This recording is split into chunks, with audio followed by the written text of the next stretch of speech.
Time for rolling. Welcome to Time for Rolling Esports, the weekly podcast that brings you Vainglory Esports. From predictions to recaps and analysis, we present to you the best in professional Vainglory. Now here's your hosts, Endless and Crude.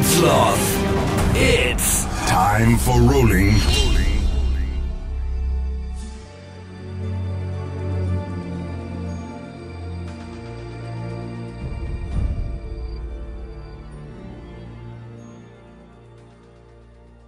Got a headache, man.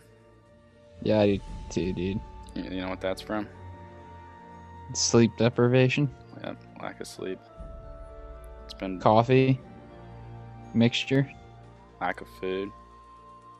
Staring at I a haven't had a. TV screen for 12 hours. I have not had a lack of food. So I need to get my energy up when we start this episode. I thought we already started it. You're right, we did. How's it going? What's up? Day 2 is in the books. Yes. Slash the end of day 1 on day 2. Wrap your mind around that, people.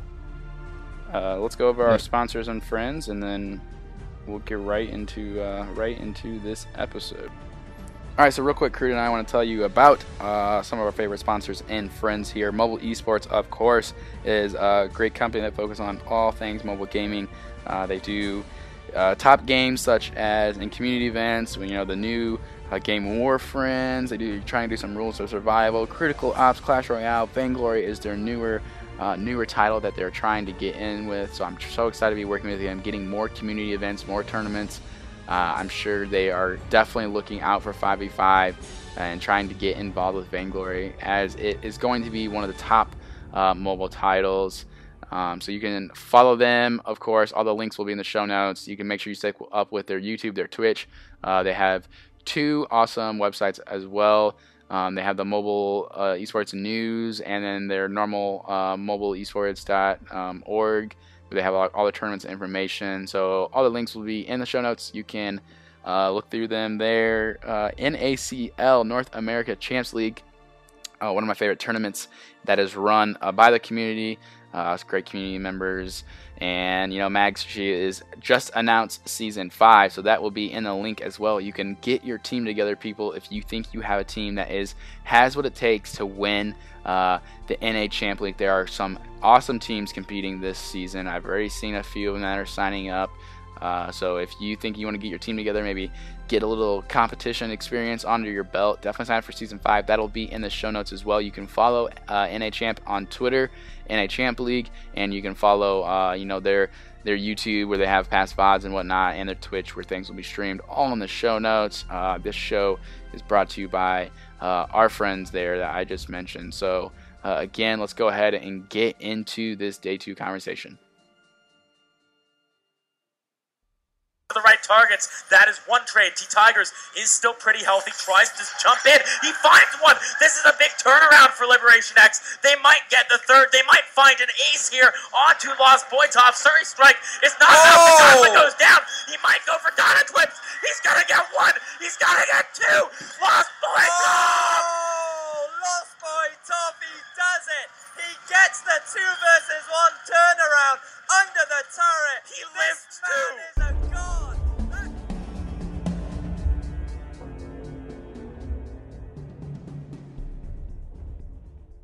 Hey, how's it going? We're back. Endless 55, Crude Sloth. Are we ready to talk about Day 2 / the beginning of Day 1? All the craziness. Was it better than Day 1?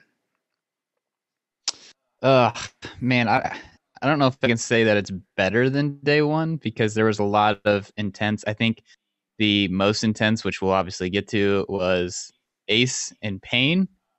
Pain surprised a lot of people. Showed up for Brazil. They have nothing to hang their heads about. They played their hearts out, and it was an amazing, amazing match. Especially being a team that a lot of people are like, yeah, they dominate their region, but coming into an international play, we don't really expect much out of them. And that's pretty much the main theme of, I think, every team in this tournament, besides the teams that were expected to do extremely well. Right. Oh gosh, there were so many good games this time. I don't even know where to start. Let's start with production. Shout out to production team. Yeah. Things were fixed. Slight issue For the still. most part. Slight issue. I do understand that you guys want to make sure, especially with what happened day one, you guys are completely ready to start that stream. So you don't hit start until you actually are ready. That way you don't have to play people talking about the players over and over. But like, I guess I just need to prepare for that so I can sleep an extra 40 minutes while I think it's about to start in 2 minutes, but it actually doesn't start for another 40 minutes. That way I can just keep my sleep and be ready when it actually does start. How did you? Because we split up the time again this morning. How did you fare this morning? Did you? I slept for 3.5 hours, for almost 4 hours today, and you got about 3.5, 3. Yeah, I took the night shift once again, and you kind of checked out after the Tribe and G2 game, which we'll get into that, and then yeah, so I decided to keep myself busy and decided to write a little write-up, write a little article all about 5v5, every little thing that SCMC has teased on their social medias. I compiled it all into one. I wrote about each little thing, discussed what I'm expecting to see on Championship Sunday. That's what I'm calling it now. I don't know if that's what they're calling it, but I like that. a little bit of 5v5 action that day, so I'm going to release that. I think they're gonna still release one more teaser because they were promising it to like release one day before a day before the 5v5 revealing. So I think there may be one more. So hopefully I can catch that before I release it. If not, but yeah, no, I mean I did pretty good. I was ready to switch. I was kind of glad I switched. I fell asleep in between the pain and Ace game, and I missed a boring Cloud9 game. So I didn't miss probably too much. I missed a hype ending to the Pain game, but I caught up when I woke up. So I think day 2 we survived even with a lack of sleep from day 1. We'll see how day 3 goes now that the lack of sleep is piling. Right. So yeah, I mean, the past 2 nights we both had about 3 to 4 hours of sleep. So I normally get that in one night. So this is going to be interesting. You normally get double. Yeah, okay, yeah, I see what you're saying. You normally get 8, yeah, in one night. 6 to 8, yeah. So day 1, let's go through that real quick. Or end of day 1, they made those matches up, and before the mainstream started, it was for me one of the most nervous matches. I was nervous about them because it was going to be TSM. When I saw Hunters play Ace, they split 1-1, and I knew TSM then had to go ahead and at least try and split, and then we would go into some interesting tie-breaking nonsense. But unfortunately, just how they drafted against Ace, Von C ran the same alpha, 1 crystal, 1 weapon, and really that just kind of got shut down completely, and it was just, I don't know, man, it was not any type of TSM we ever have seen. Yeah, I don't know what it is, the nerves, or I mean there shouldn't be any nerves, but yeah, it definitely was not the TSM that we're used to. I mean, you think about it, TSM throughout the seasons can keep up with C9, and you look and see what C9's doing. Now, notice I said keep up with, not necessarily, destroy or beat or anything, but right. You see what C9's doing, they're destroying people. And just to think that, maybe, I mean, obviously this goes to show that Group D was that group of death because TSM struggled hard. Yeah, and it's just interesting to see what teams can come into live events and just flip that switch and dominate, play so well together on stage, and just people are like, okay, this team, no matter how they do in the regular seasons, when they're on stage, watch out. And then TSM is just like, oh wow, look, they're dominating the regular season, but it's not going to matter because that team won't show up when it comes to live stage tournament time. And it's just, I don't know if it's some mental nonsense. They have those sports psychologists, and I think TSM needs to hire one and get that out of their head. A lot of people were talking about the drafting aspect. I mean, some of the playing, the mechanical skills and stuff wasn't up to par, but a lot of people from what I've seen are talking about the drafting and some of the questionable drafts, like you had mentioned, that Von C played that alpha both times, one crystal, one weapon power. It just, yeah, I don't know. It sucks because I was sitting there, I was cheering for him. I wanted Flash X to get hoist that trophy and make it all the way and stuff. I mean, I didn't pick it obviously because I was trying to win that iPhone X, and no one's gonna win that. But Yeah, ugh, not one bracket is right anymore. There was one that was close, but they have pain. Didn't have pain getting out of their group. So, but yeah, TSM-A. So that kind of started it out. The ending of Group D. So day 2 did start after that a little later. We started right away with Tribe and G2. NA versus EU. This was DNZO's chance to get his revenge, pretty much. He lost on stage. He had a nice call out of Sui on stage. He said, "We lost because of you, and now I'm back to revenge us." So it wasn't really much of a contest. Unfortunately, I was a big fan of G2. I was glad they made it far. I think they achieved some of their goals. Obviously, they wanted to win, but when it comes to what they did accomplish and what people expected of them, I think G2 definitely doesn't have any reason to hang their head. 3-0. I don't know if you have screenshots of these games pulled up on our lovely Instagram that we are posting pictures and doing results on. But like game 1, it was a little closer. T Tigers playing that Kashka. I was kind of glad. I've been glad seeing Tiggs playing Kashka again. That's been a hero he completely dominates with. right. Yeah. I mean, and then Zio, he had that 4 offensive weapon power. Baron.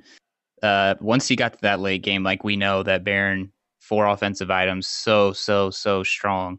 He was just putting out way too much damage, just deleting that Baptiste and that Rona. Mm-hmm. So it was a great game by Tribe. This first one, after this game, I felt like Tribe had a lot of good momentum going in, and it was only going to get better from here, and it certainly did. Yeah, because game 1, me and you were both like, oh my god, like we really thought G2 was maybe going to win that. Tribe was making some mistakes, and Zio even said that they didn't play to their best ability, he felt like, but they got the win 3-0. Second game, 17-0, Tribe absolutely dominates. Weapon Power Sky, it got a buff in 2.11. We're still on 2.10, so, and Weapon Power Sky right now is still super strong. Second game, 19-4. The desk is sitting there trying to discuss who DNZO is going to lock in last. Oh, Baron, that'll outrange the Vox. Sky, that'll outrange the Vox. How about no Weapon Power Adagio? Zio's like, let me just stun on him a little more with another kind of off meta pick. So good for Tribe for trying some new things. Well, besides Tiggs just he just stuck with his crazy Kashka. Yeah. I mean, I just want to give a shout out to Max Green and how well he's playing right now. Some of the, the fountains, the crucibles, in game 2, when he was on this churn walker, some of the torments, the stuns and stuff. He's just, like Tasty Bacon said on the desk, he's gone from sub to top captain in no time at all. And I think he's here to stay, and he is here to, compete with Gabe Vizzle. We'll see it tomorrow. Maybe best captain NA ? Yeah, I mean, we'll talk about Cloud9 in a bit, but it's just hard seeing. I'm torn because I don't want to see another just NA final, NA versus NA final, but I also don't want to see these two powerhouses have to battle it out in the semifinals. So it will be nice having an NA versus EA or SEA final. For the sake of competition, I hate saying this, and I'm not downplaying how well Impunity has been playing, but I really hope if Cloud9 wins, which I think they will, and I'm just totally ruining our day 3 predictions, and Ace needs to win, because if Cloud9 goes into the finals against Impunity, I have a bad feeling that'll be a very quick 4-0. Yeah, Cloud9 just playing way too tough right now. I agree with you. I mean, we might as well do our predictions right now since you brought it up. But C9, they're just too good. It really is just stupid. I don't understand how a team. I saw a tweet and someone was like, "Please don't say that," but I think it was one of the casters or someone, one of the people that are involved. They're like, I feel as of right now, Cloud9 could run a weapon power flicker and completely win and not have any problem with a comp like that. And it's just, It's not even the fact that they're out drafting people. We saw them go back, which once again we can talk about it later. But we saw them go back to a fortress pick on I Love Joseph, something that they do over and over. It's nothing special. It's just they are so mechanically on the same level, gifted. Every move they make in sync. Like this is another. They play this game in their sleep together. It's just another day for them. Like it's stupid. Yeah, I mean, like even if they make a mistake, it's like taking one step back. The next time they're so on top of it, they'll make two more steps forward, and they don't make that one step back very often. So, I don't know. I guess should we go back into the third game of G2 Tribe? We're getting ahead of ourselves here a bit. I'm done with G2 and Tribe. I don't know if there's anything else you wanted to say. Okay. Yeah, I mean, Tribe pretty much dominates game 3 as well, 19-4 final kills. So we can move on. This next one, obviously, you're gonna have to talk about a little bit more because this was my sleeping shift here. I didn't get to watch much of the Kraken and Impunity matchup.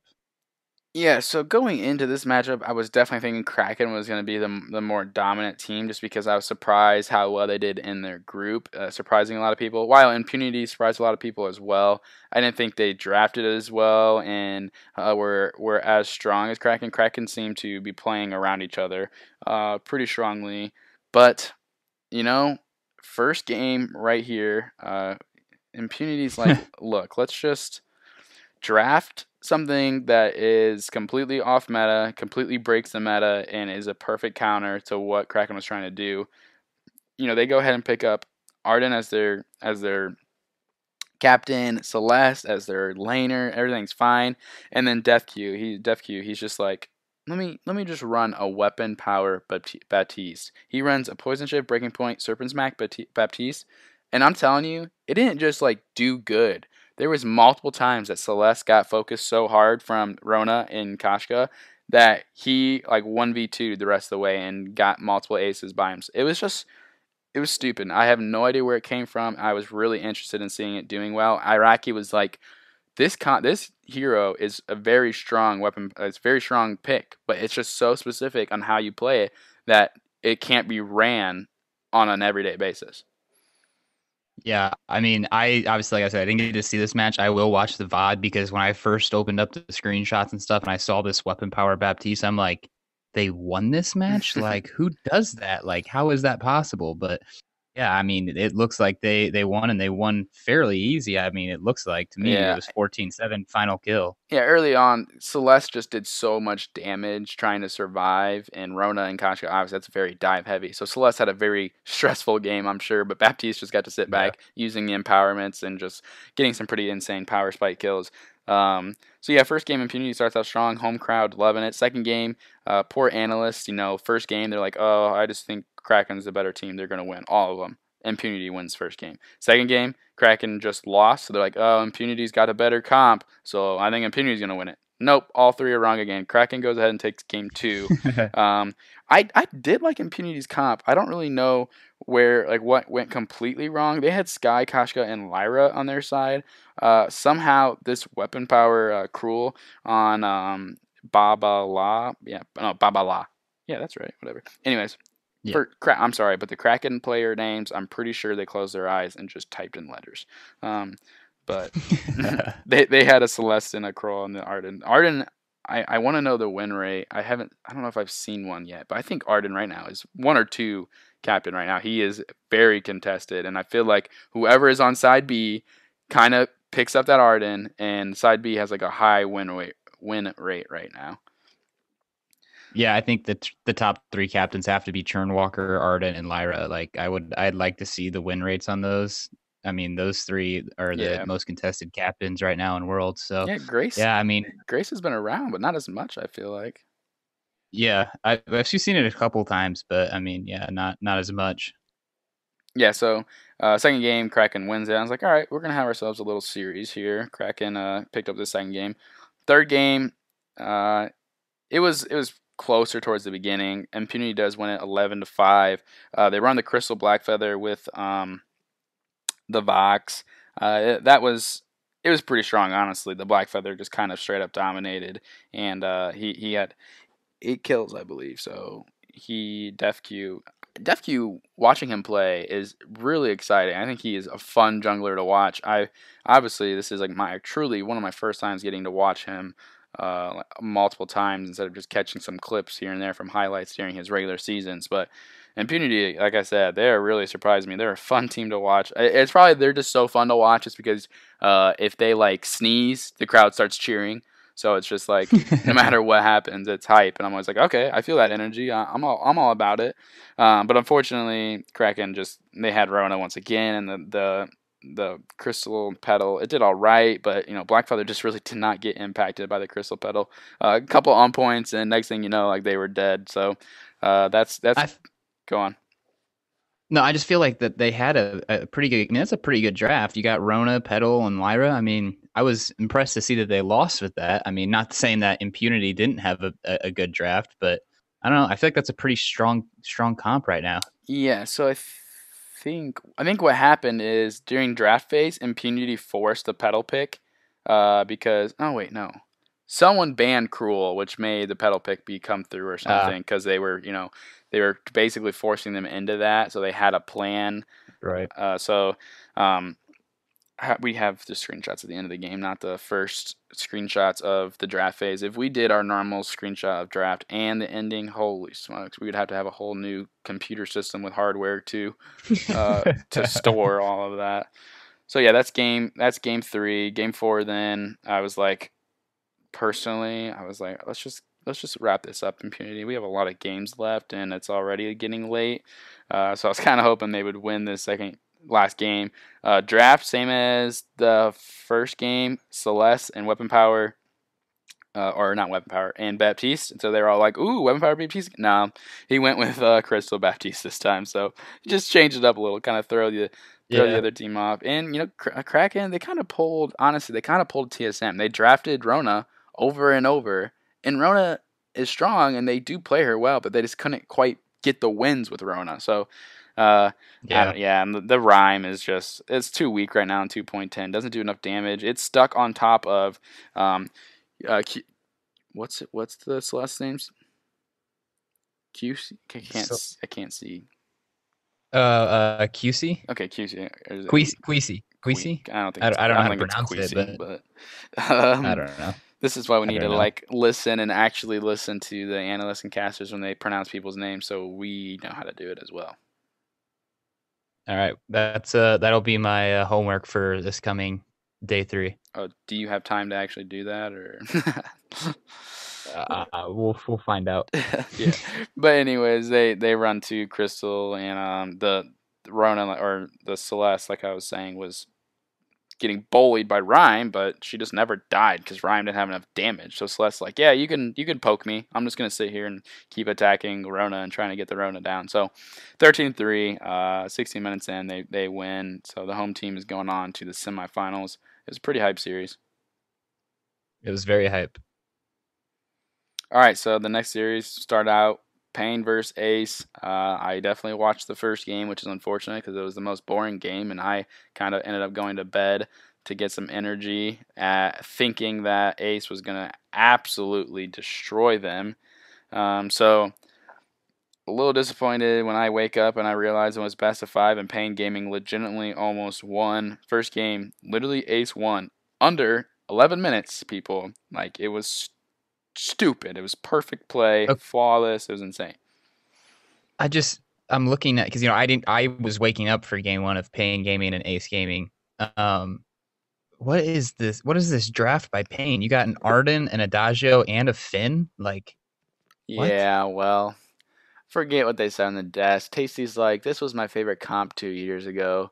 I think they said it's necessary for them to try to pull something out kind of sneaky and throw Ace off. Unfortunately, Ace was like, we'll just run what we know and just kind of dominate that game. So I don't really know how drafts change for Payne in the upcoming future of this series. I'm interested to see, just because that first game I was kind of like, okay, I think Ace is Payne's trying to do too much. Maybe just stick to what you know.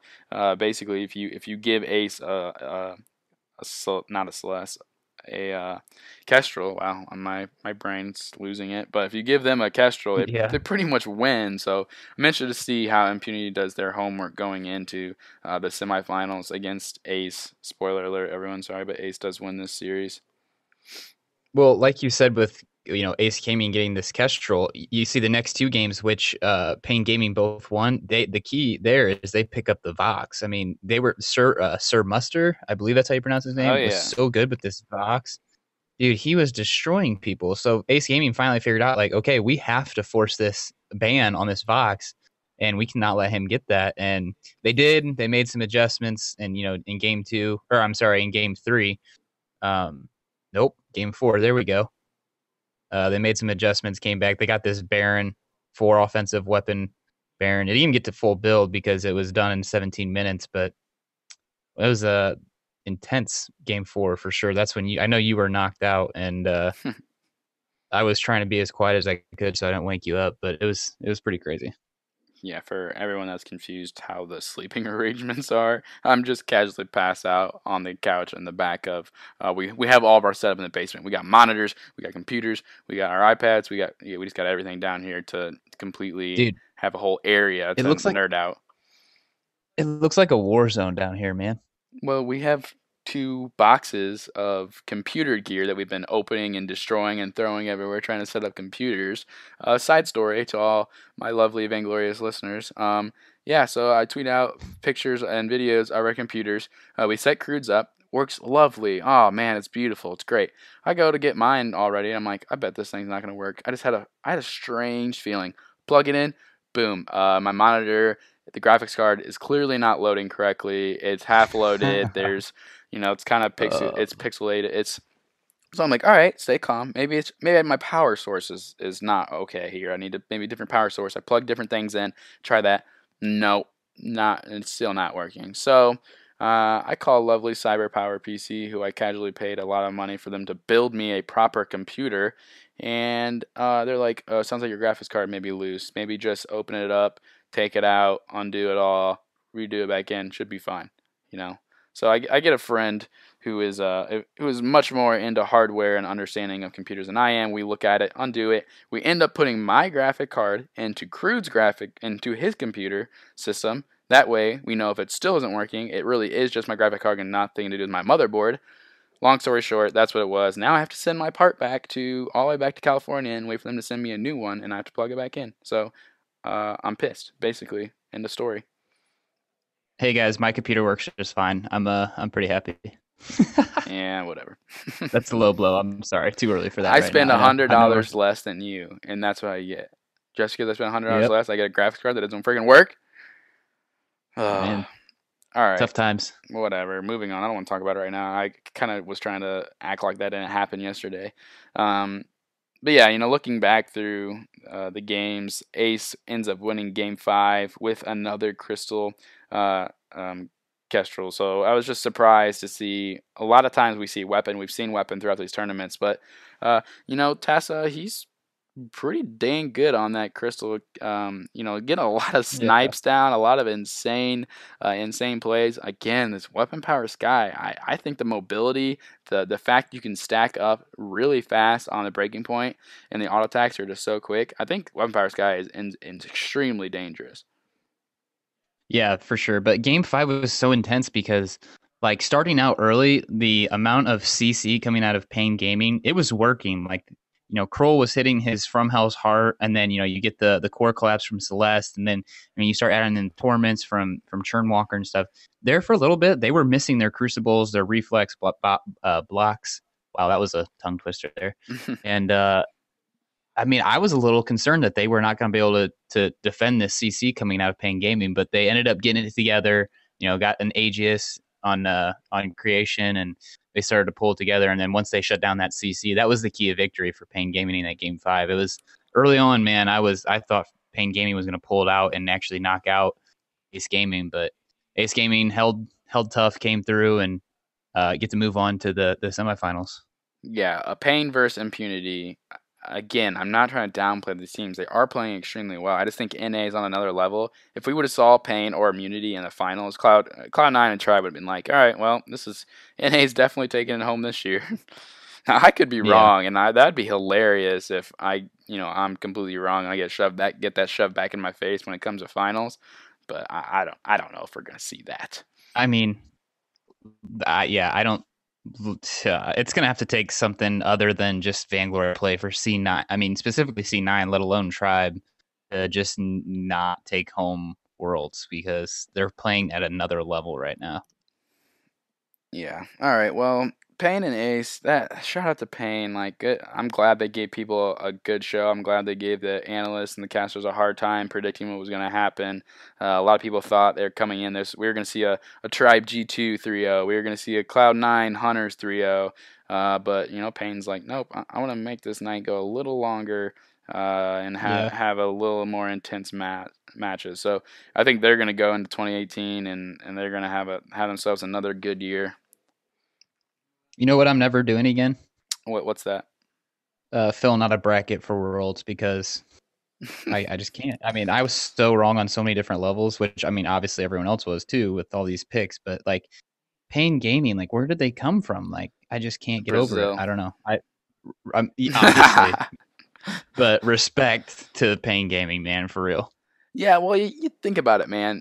When we do our March Madness bracket, we have seen these tournaments over and over and over. We know crazy things happen and upsets happen, so we kind of pick those in that type of tournament.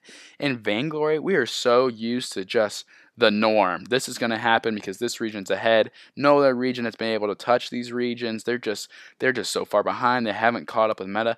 And this is our first time, I think we can truly say, every region was represented in the quarterfinals. That was not in anyone's mind, to be honest. EU, right. No way.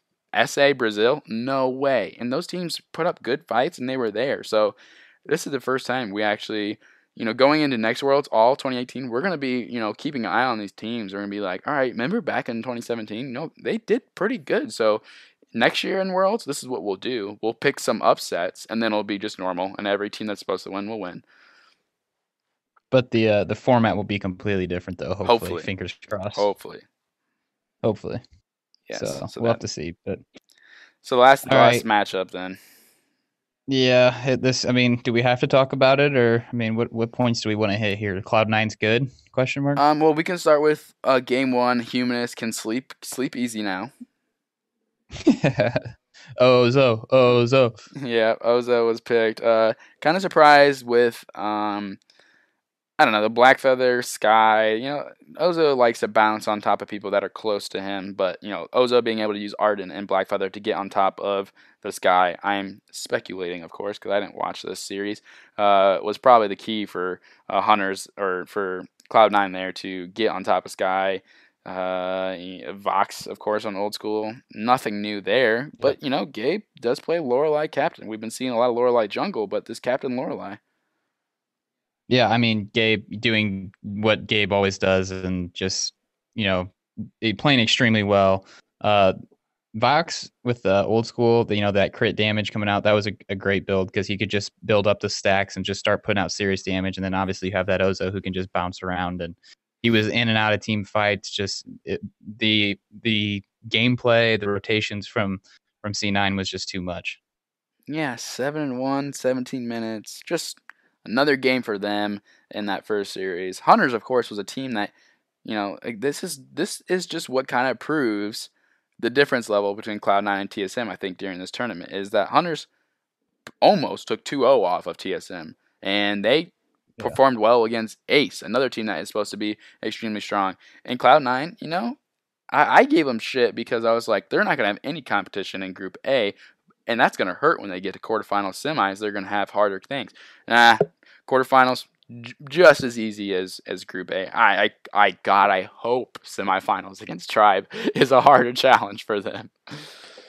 Yeah, this entire series here, Hunter's got 3 kills total, and Cloud9 has yet to drop a game at all in 5 games that they've played. They're 5-0. They haven't lost a game. I told you, man. I tweeted you. They're like the Yankees. I can't root for them if they're just always gonna win. It's just boring. Yeah. Actually, correction. It's 7-0. They've played two matches the first day and then a 3 match. My bad. But yeah. Before someone corrects me, I had to correct myself. We are definitely a fake news podcast. No facts here.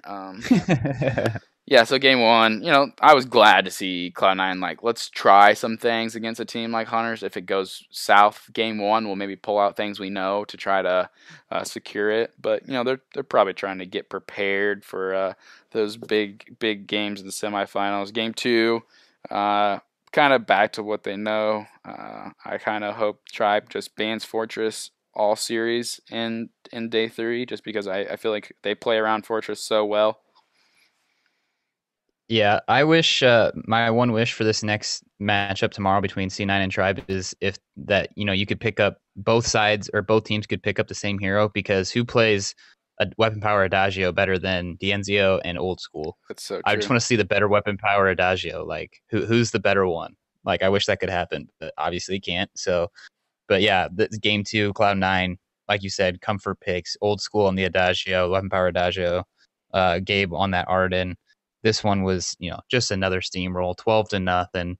It finished the 17-minute mark again, and C9's just looking to the finals already.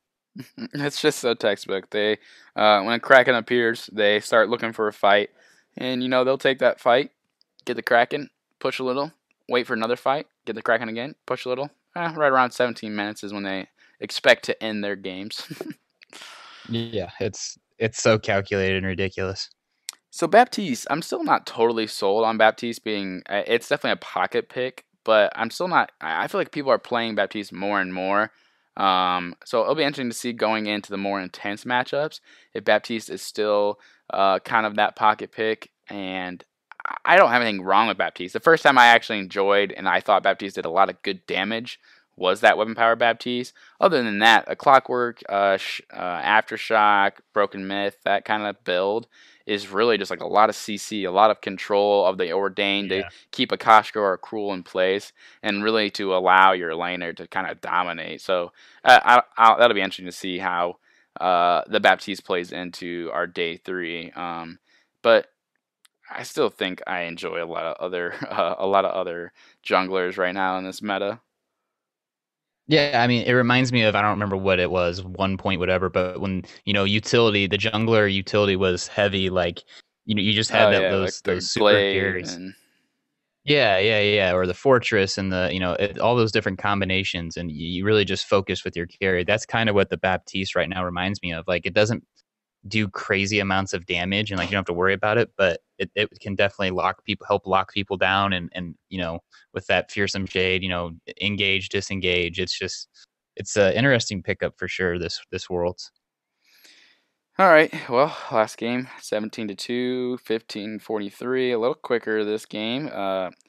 Shatterglass and Dragon's Eye, Crystal Petal for I Love Joseph, another weapon power Sky. That's the thing that I think I'm most excited about, is we truly do have a very healthy range of laners. I know like Roam Jungle we do as well, but specifically laners, there are a lot of, I feel comfortable with a lot of OP picks, like that weapon power Sky is super strong, and so is Vox. So is a Baron's being played a lot. I don't think to as high success as maybe a Sky and Vox, but even that weapon power Adagio, I think we'll see that a lot more. There's going to be a lot of picks that I don't think teams are going to be worried about having a strong laner on their carry. Why haven't we seen a weapon power Ringo yet? Come on. 2.11, we gotta wait for that. That's when he's buffed. I know. I don't. We'll see if he's changed. Everything will change because we're just gonna put a Crystal Ringo in a 5v5 map, and one Hellfire Brew is gonna absolutely demolish a group of people. Too bad his legendary. Too bad his legendary talent wasn't in 5v5 for real game mode, because then his Hellfire Brew just bounced from person to person like freaking pinball. That'd be like cheating. That's just like cheating. That'd be interesting. I can't wait to find out what they're doing with Blitz and all that kind of stuff on a 5v5 map, if that's going to be real or not. Yeah, that'll be interesting. But we'll get to figure that out this Sunday. It's coming closer and closer. Well, I don't know if we'll figure that out, but we'll at least get to see. Well, you're right. I meant the 5v5 aspect, sorry.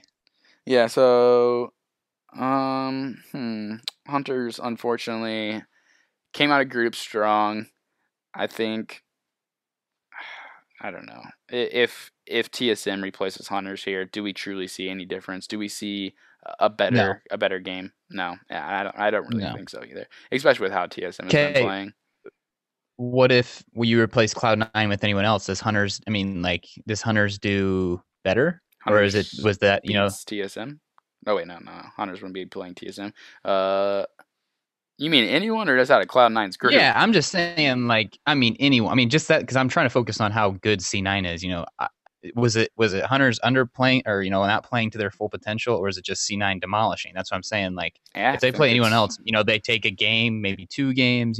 I'm not specifically saying any other team. I'm just saying anyone other than C9, they don't look so bad, but they go up against C9 and look pretty bad. It's a lot to handle. I feel like being a team going in against being Hunters or any team going up against Cloud9 that's not used to it. Tribe maybe a little less nervous just because they go through that kind of deal with that on a regular basis during normal splits and in our regular seasons. But like Hunters are like probably just like step back and they're like, holy smokes, what is happening? Like every match is something new, but they still play just as well.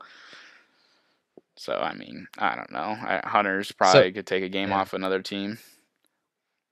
Tribe knows what to do, but will they be able to execute the plan that they have to finish it? You know what I'm saying? Like, to actually...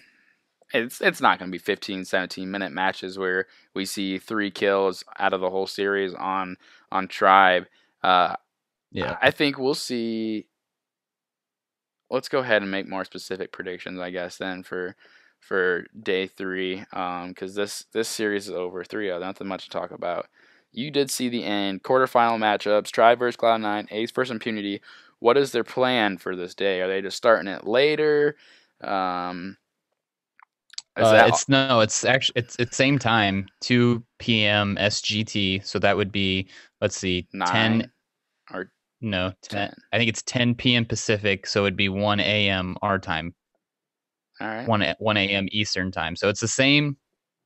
It's the same schedule, I believe. I didn't get to see the scheduling yet. I just know that they're starting. That's what Munchable said, that they were starting at 2 p.m. SGT. So will we have I just didn't know if their plan was truly just semifinals tomorrow, just because, or were they going to play like a third place match? I just didn't really know, since it seems like it should be a quicker day tomorrow. Yeah, I mean, it should be, unless they have other stuff planned. But like I said, I mean, I'm sure Vanguard Esport will like tweet that out in the morning, or on the Twitter account or something. I didn't see personally. I don't know if anyone else knows that, but yeah. So Tribe versus Cloud9. Let me hear your picks, best of 5. Maybe any speculations about what you want to see out of Tribe in order to win this, because I think that's what our conversation is right now. What does Tribe have to do to win? Yeah, I mean, I think it's going to be the same, kind of like what I touched on earlier with Max Green. Like, he needs to play to his best potential. We know Zio and T-Tigers are going to come out and play. I guess I'm kind of interested to see how aggressive T-Tigers is up against Joseph. I'll keep my eye on that. But as far as what I've seen with C9, I just can't see a world where Tribe wins this series. Maybe a game or 2, and it's a little bit closer than what it was definitely against Hunters. But C9 is just too good. I've said it time and time again, and I just don't see how Tribe can get around it. And they know, they've gone up against this, and they know what they're facing. But how do you stop it? Like, no team is able to stop it. Yeah, just because of the ability for Cloud9 to play pretty much any comp to a pretty high level, pretty comfortable, understanding what their win rates are. That's why I'm just so excited for 5v5. I think it's just going to challenge teams so much more, because right now on the 3v3 map, you do nothing besides farm up, team fight, and that's it. There's just no true objective controls, no true other methods for teams to maybe win when they're behind. So I think Cloud9 I think they win this as well. I think it'll be 4-1, it'd be 3-1 because these are best of 5s. 3-1, yeah. 3-1. I think Tribe, even if they try and focus on like what the best thing to ban is, I think it does come down to T-Tigers. Max Green, your answer's a good one as well. But I think I Love Joseph is just so consistent, always dominant, always does everything right. T-Tigers, super smart, really knows what his team needs to do. But sometimes he's just not aggressive enough. But sometimes he just doesn't make the right play at the right time. So it's just really going to be dependent on Tiggs, I think, to really help Dienzio and elevate him to kind of try to dominate. Yeah. And I really, if we see Tribe Shroud 9. That is what happens when you have 8 hours of sleep in 48 hours. I But cannot wait for tomorrow's recording. I cannot wait for it. I truly am comfortable saying if Tribe wins, it is one of the biggest upsets of this tournament. Besides, Oh yeah, I truly think it is. Just because the way, unfortunately, TSM does lose, but just how they played, I can't call Ace the TSM Slayers, quote unquote. Like, just because it wasn't like TSM dominated everything through all of groups, and let's say they got to world, finals, and they got destroyed by a crappier team. I don't know. I think whoever beats Cloud9 should be known as that giant, quote unquote, giant slayer that stops the best team. So if Tribe wins against Cloud9 and then goes to the finals and somehow loses, I think Tribe still wins the whole tournament just because they beat easily the best team that is on this giant steamroll, and anything that's in the path is screwed. So I hope they kind of stop them in their tracks at least for a little bit, and I think we'll have a good series. Yeah, for sure. The only way that Tribe isn't known as the Giant Slayers or the C9 Slayers, if they do beat them, is when let's say the Impunity defeats Ace Gaming and then goes to the finals and defeats Tribe and wins it all. Like, then that's your storyline. But other than that, like, because Ace is good, they're expected to win. Like, I think a lot of people have expectation to win. So if it's Ace against C9, there's that's expected. But if like Tribe would win, and then they're known as the C9 Slayers, and then all of a sudden Impunity just beats Ace and then beats Tribe, that would be huge. That's the underdog right there. That's the headline story. Yeah, I think looking at Ace and Impunity, I mean, Impunity's been playing well, and they have been beating the teams leading up to this point. They obviously did beat Rox Armada. Again, I can't really attest to how great of a win that was because Rox isn't playing on their normal level. I just don't know if Impunity would be prepared and able to play well enough in the finals against Tribe or Cloud9. So while I do love the home crowd, I think I'll be cheering for them just because it'll be exciting. I think Ace going towards the finals will be our best bet to have our most intense grand best of 7. So I think Ace will win it, but I think they're going to struggle. Pain and Impunity, they're no different. I think they are decent enough to run off that adrenaline and make some decent pickups and, give Ace some struggles. Yeah, for sure. I just think that, I don't know. I think that Ace Gaming is going to be too strong for Impunity. As much as I'd love to see Impunity go on to the finals and the crowd get super into it, like you said, if Impunity sneezes, the crowd's going nuts. So that would be super hype for the finals. But I see Ace Gaming taking this on, going up against C9 for an intense finals. Yeah, so that is, I think that's our day 2 recap. It was pretty long, a lot less technical issues, a lot less downtime, so that was really nice. It was as expected with some crazy matches, some crazy, disappointments as well for some teams and some fans.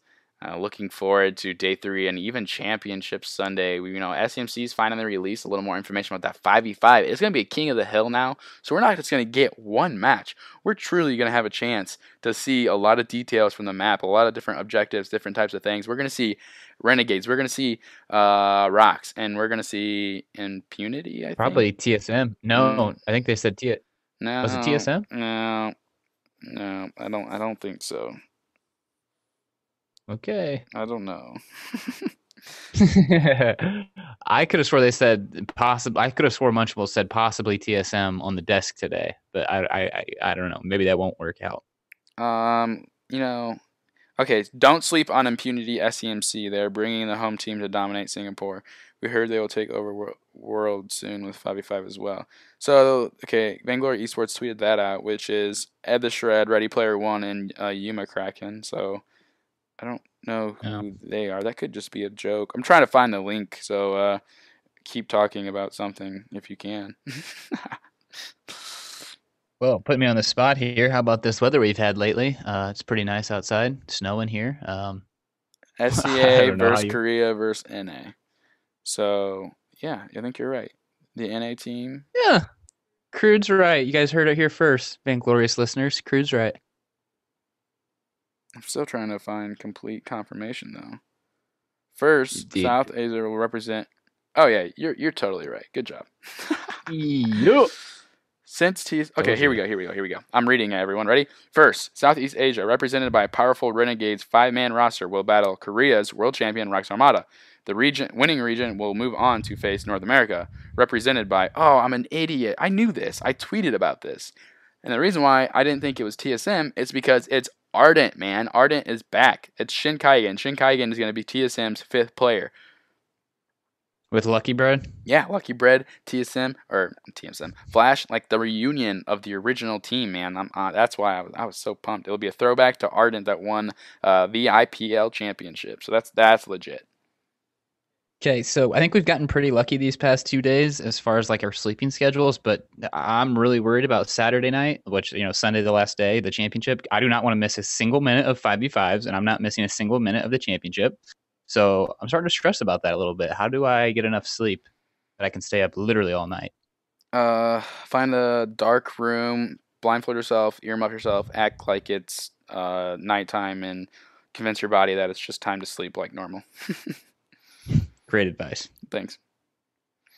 All right, so well, yeah, day 3, expect the same from us. We will talk more about Championship Sunday once we learn more information. We will preview 5v5. And I'm doing my article about 5v5 as well. So you'll be able to catch up on all the items and new objectives, that kind of stuff that you're going to see on the new map. So you can run through that as well to get prepared for Sunday. We'll make some predictions in 24 hours from now once we record that.